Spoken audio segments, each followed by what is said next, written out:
14ஆம் அதிகாரம்.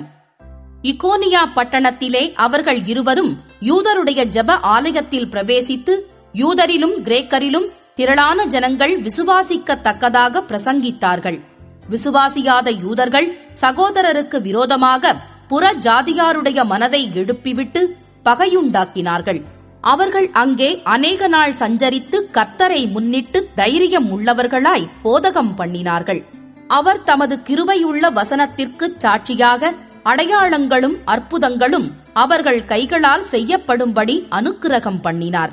பட்டணத்து ஜனங்கள் பிரிந்து சிலர் யூதரையும் சிலர் அப்போஸ்தலரையும் சேர்ந்து கொண்டார்கள்.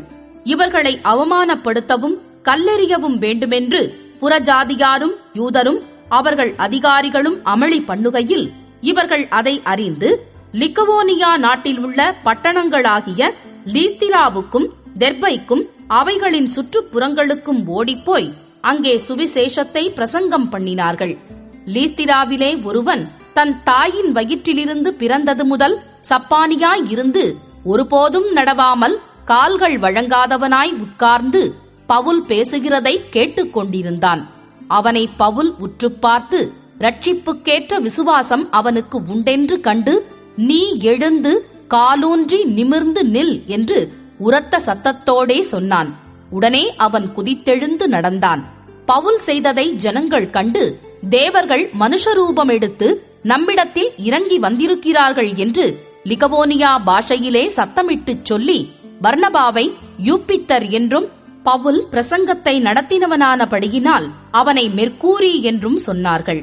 அல்லாமலும் பட்டணத்துக்கு முன்னே இருந்த யூப்பித்தருடைய கோவில் பூஜாசாரி எருதுகளையும் பூமாலைகளையும் வாசலண்டையிலே கொண்டு வந்து ஜனங்களோடே கூட அவர்களுக்கு பலியிட மனதாயிருந்தான். அப்போஸ்தலராகிய பர்னபாவும் பவுலும் அதை கேட்ட பொழுது தங்கள் வஸ்திரங்களை கிழித்துக் கொண்டு கூட்டத்துக்குள்ளே ஓடி உரத்த சத்தமாய், மனுஷரே, ஏன் இப்படி செய்கிறீர்கள்? நாங்களும் உங்களைப் போல பாடுள்ள மனுஷர்தானே. நீங்கள் இந்த வீணான தேவர்களை விட்டு வானத்தையும் பூமியையும் சமுத்திரத்தையும் அவைகளிலுள்ள யாவற்றையும் உண்டாக்கின ஜீவனுள்ள தேவனிடத்திற்கு திரும்ப வேண்டுமென்று உங்களுக்கு பிரசங்கிக்கிறோம்.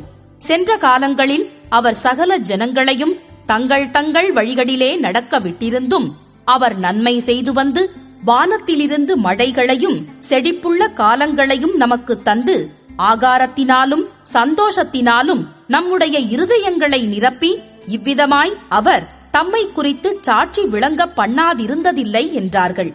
இப்படி அவர்கள் சொல்லியும் தங்களுக்கு ஜனங்கள் பலியிடாதபடிக்கு அவர்களை அமர்த்துகிறது அரிதாயிருந்தது. பின்பு அந்தியோகியாவிலும் இக்கோனியாவிலுமிருந்து சில யூதர்கள் வந்து ஜனங்களுக்கு போதனை செய்து பவுலை கல்லெறிந்து அவன் மரித்துப் போனான் என்று எண்ணி அவனை பட்டணத்துக்கு வெளியிலே இழுத்துக் கொண்டு போனார்கள். சீஷர்கள் அவனை சூழ்ந்து நிற்கையில் அவன் எழுந்து பட்டணத்திற்குள் பிரவேசித்தான். மறுநாளில் பர்னபாவுடனே கூட தெர்பைக்கு புறப்பட்டு போனான். அந்த பட்டணத்தில் அவர்கள் சுவிசேஷத்தை பிரசங்கித்து அநேகரே சீஷராக்கின பின்பு லீஸ்திராவுக்கும் இக்கோனியாவுக்கும் அந்தியோகியாவுக்கும் திரும்பி வந்து சீஷருடைய மனதை திடப்படுத்தி விசுவாசத்திலே நிலைத்திருக்கும்படி அவர்களுக்கு புத்தி சொல்லி, நாம் அநேக உபத்திரவங்களின் வழியாய் தேவனுடைய ராஜ்யத்தில் பிரவேசிக்க வேண்டுமென்று சொன்னார்கள். அல்லாமலும் அந்தந்த சபைகளில் அவர்களுக்கு மூப்பர்களை ஏற்படுத்தி வைத்து உபவாசித்து ஜெபம் பண்ணி அவர்கள் விசுவாசித்து பற்றிக்கொண்ட கர்த்தருக்கு அவர்களை ஒப்புவித்தார்கள். பின்பு பிசீதியா நாட்டை கடந்து பம்பிலியா நாட்டிற்கு வந்து பெர்கே ஊரில் வசனத்தை பிரசங்கித்து அத்தலியா பட்டணத்திற்கு போனார்கள். அங்கே கப்பல் ஏறி தாங்கள் நிறைவேற்றின கிரியைக்காக தேவனுடைய கிருபைக்கு ஒப்புவிக்கப்பட்டு புறப்பட்டு அந்தியோகியாவுக்கு வந்தார்கள்.